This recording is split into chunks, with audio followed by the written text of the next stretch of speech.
بسم اللہ الرحمن الرحیم۔ آج کی نشست میں علت کی تعریف بیان کی جائے گی اور علت کی کتنی شرطیں ہیں، علت کی کتنی قسمیں ہیں، ان پر گفتگو ہوگی۔ سب سے پہلے علت کی تعریف۔ علت اس وصف کو کہتے ہیں جس پر حکم کی بنیاد رکھی جاتی ہے اور جس کے ذریعے حکم کو پہچانا جاتا ہے۔ مثال کے طور پر نشہ آور ہونا، یہ شراب کی صفت ہے، اسی وجہ سے اس کو حرام قرار دیا گیا ہے، اور اسی وجہ سے کسی بھی مشروب کو حرام قرار دیا جائے گا، یعنی کسی بھی مشروب کے اندر اگر نشہ کی کیفیت ہوگی تو اس کو حرام قرار دیا جائے گا۔ یہ علت کی تعریف ہے۔ علت کی شرطیں کتنی ہیں؟ علت کی متفق علیہ شرطیں 4 ہیں۔ نمبر 1، وہ وصف ظاہر ہو۔ ظاہر ہونے کا مطلب یہ ہے کہ اس کو حواس ظاہرہ کے ذریعے محسوس کیا جا سکتا ہو، اس لیے کہ علت ہی کے ذریعے حکم کی پہچان ہوتی ہے، اس لیے ضروری ہے کہ وہ امر ظاہر ہو۔ دوسری شرط یہ ہے کہ علت وصف منضبط ہو۔ منضبط ہونے کا مطلب یہ ہے کہ وہ متعین ہو اور محدود ہو۔ مثال کے طور پر قتل عمد ہے، اگر کوئی وارث اپنے مورث کو جان بوجھ کے قتل کر دیتا ہے تو اس کو میراث سے محروم کر دیا جائے گا۔ تو قتل ایک ایسی حقیقت ہے جو متعین ہے اور محدود ہے، لہذا اگر کوئی موسیٰ لہو موسی کو قتل کر دیتا ہے تو اس کو بھی وصیت سے محروم کر دیا جائے گا۔ تیسری شرط یہ ہے کہ وہ وصف مناسب ہو۔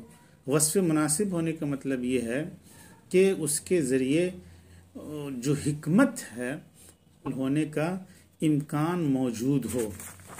اور چوتھی شرط یہ ہے کہ وہ وصف اصل تک محدود نہ ہو، بلکہ وہ وصف ایسا ہو کہ کئی افراد کے اندر اس کا پایا جانا ممکن ہو۔ اگر کوئی ایسا وصف ہے جو اصل تک محدود ہے تو ایسا وصف علت بننے کی صلاحیت نہیں رکھتا ہے۔ علت کی قسمیں۔ علت کی 3 قسمیں ہیں: مناسب مؤثر، مناسب مرسل اور مناسب ملغا۔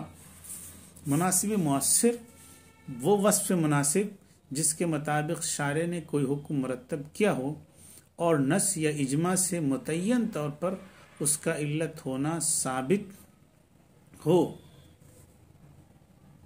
مثال کے طور پر قرآن کریم میں اللہ تبارک و تعالیٰ فرماتا ہے وَيَسْأَلُونَكَ عَنِ الْمَحِيضِ قُلْ هُوَ أَذًى فَاعْتَزِلُوا النِّسَاءَ فِي الْمَحِيضِ۔ اس آیت سے جو حکم ثابت ہے وہ یہ ہے کہ حالت حیض میں عورتوں سے دور رہنا ہے، اور اس کی بنیاد یہ ہے کہ وہ کیفیت تکلیف کی ہوتی ہے۔ دوسری قسم ہے مناسب ملائم۔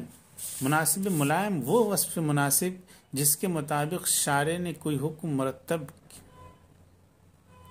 کیا لیکن نص یا اجماع سے متعین طور پر اس کا علت ہونا نفس حکم کے لیے ثابت نہ ہو، بلکہ نص یا اجماع سے اس سے ملتے جلتے حکم کے لیے متعین طور پر علت ہونا ثابت ہو۔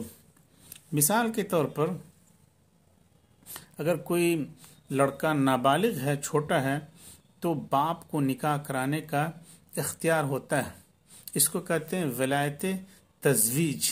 تو تزویج کی جو ولایت حاصل ہے یہ کم عمری کی بنیاد پر ہے، لیکن کسی نص یا اجماع سے ثابت نہیں ہے کہ اس ولایت کی بنیاد کیا ہے، یعنی کیوں یہ ولایت باپ کو حاصل ہوتی ہے۔ لیکن اجماع سے ثابت ہے کہ اگر کوئی لڑکا نابالغ ہے، چھوٹا ہے، تو اس کے مال پر باپ کو ولایت حاصل ہوتی ہے۔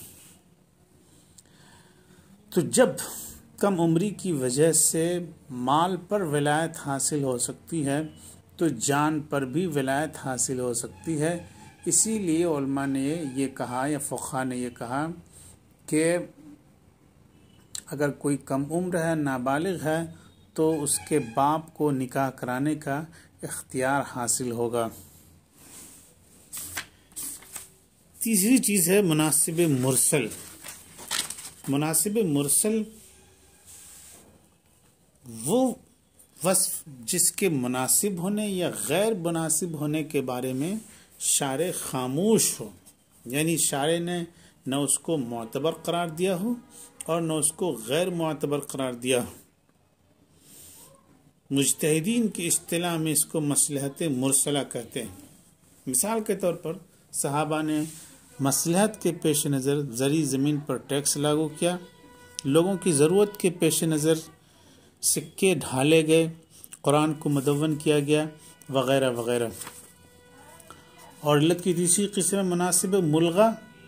مناسب ملغا وہ وصف جس سے ظاہر ہوتا ہو کہ حکم کی بنیاد اس پر رکھنے میں کوئی مصلحت ہو، لیکن شارع نے اس کے مطابق کوئی حکم مرتب نہ کیا ہو بلکہ اس کے غیر معتبر ہونے کی وضاحت کر دی ہو۔ مثال کے طور پر میراث میں بیٹا اور بیٹی کو برابر قرار دینا، یہ ایسا وصف ہے جس کو شریعت نے معتبر قرار نہیں دیا ہے بلکہ اس کو غیر معتبر قرار دیا ہے۔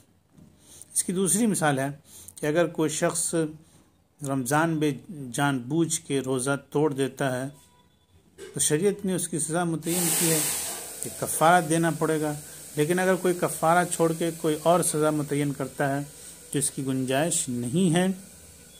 آج کی گفتگو میں، آج کی نشست میں بس اتنا ہی۔ السلام علیکم ورحمۃ اللہ۔